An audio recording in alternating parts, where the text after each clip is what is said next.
kelas 11 MIPA 1. Di sini saya akan membuat penjelasan singkat mengenai rangkaian sirkum Mediterania dan rangkaian sirkum Pasifik menggunakan versi saya sendiri. Selamat menyaksikan.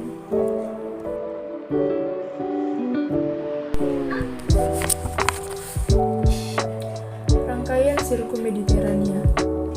Saya ingin melihat cara lurusnya pegunungan Atlas, sehingga saya memutuskan untuk pergi ke Maroko, di Afrika Utara. Di sana terdapat pemandangan indah dan bersalju, puncak gunung berbatu, air terjun dan oasis yang tak terhitung jumlahnya. Berdekatan pula dengan Gunung Sahara yang luas dan liar. Karena satu jalur dengan pegunungan Alpen di Swiss, akhirnya saya juga ke sana. Ternyata di sana terdapat salju yang bersifat abadi atau permanen dan letaknya berada di atas 3000 mdpl, yaitu 3000 meter di atas permukaan laut. Setelah itu, saya pergi lagi ke pegunungan Asia Tengah. Saya penasaran pegunungan apa saja yang terdapat di sana.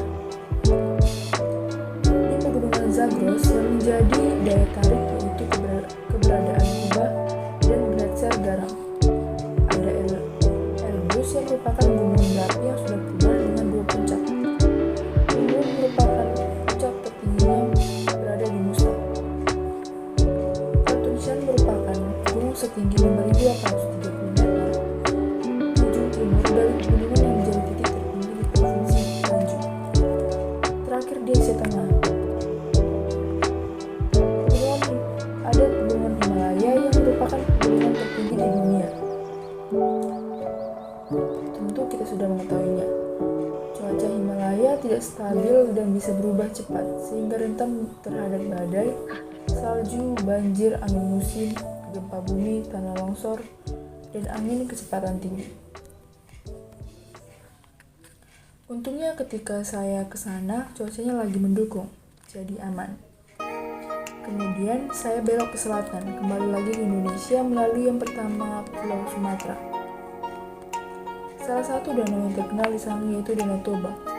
Kemudian di Bali, di sini terkenal dengan pantainya. Kalau pantai, saya juga mengunjungi Pantai Kuta. Banyak turis yang berkunjung ke sana karena keindahan pantai yang memukau.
Yang terakhir melewati Nusa Tenggara dan Maluku.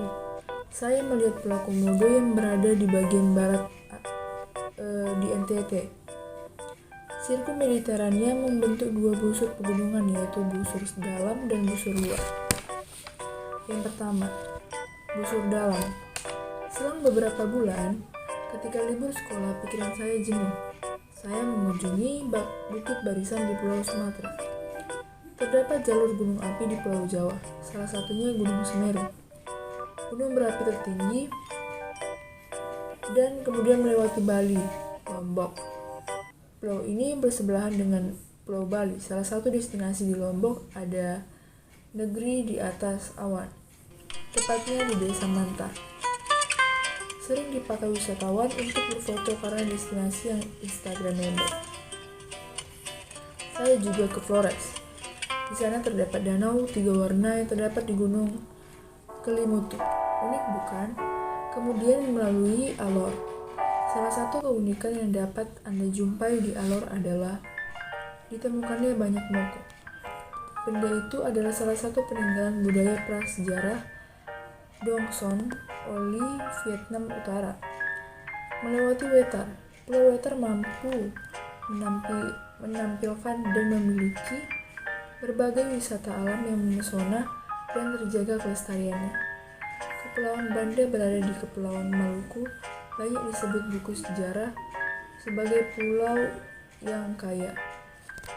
Dan terakhir, Pulau Saparua.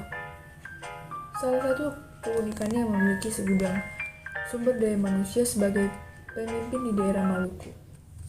Terdapat pula gunung api yaitu Gunung Leuser, Gunung Krakatau, Gunung Merapi, Gunung Bromo, Gunung Agung, dan Gunung Rinjani. Kemudian yang kedua ada busur luar.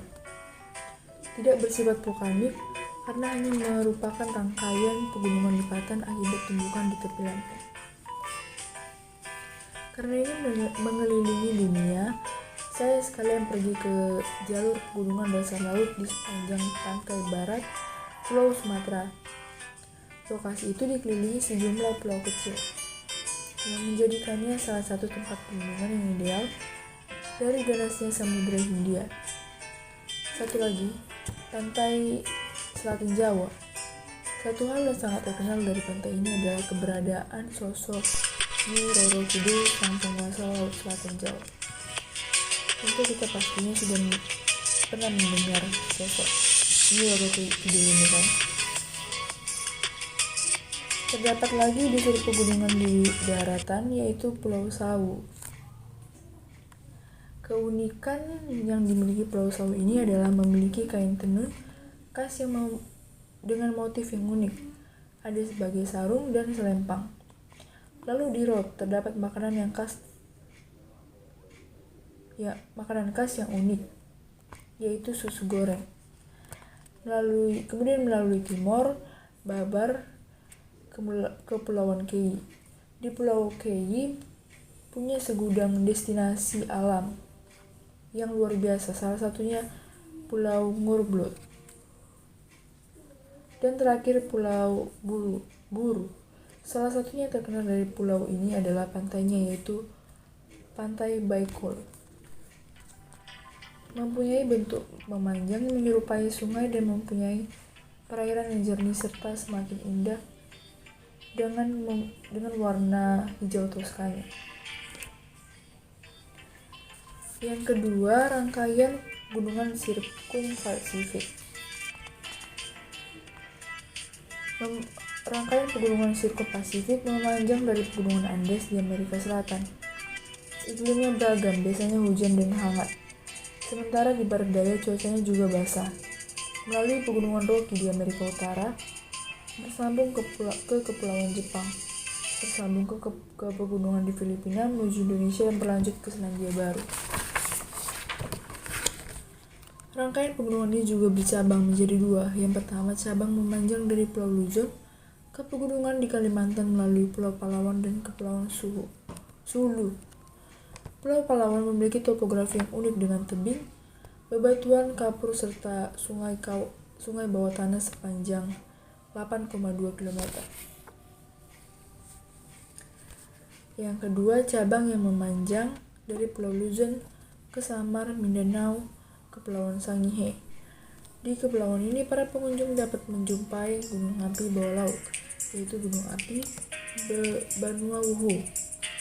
Di Pulau Mahengetang dan Pulau Sulawesi, lalu menyambung ke busur Papua di Halmahera.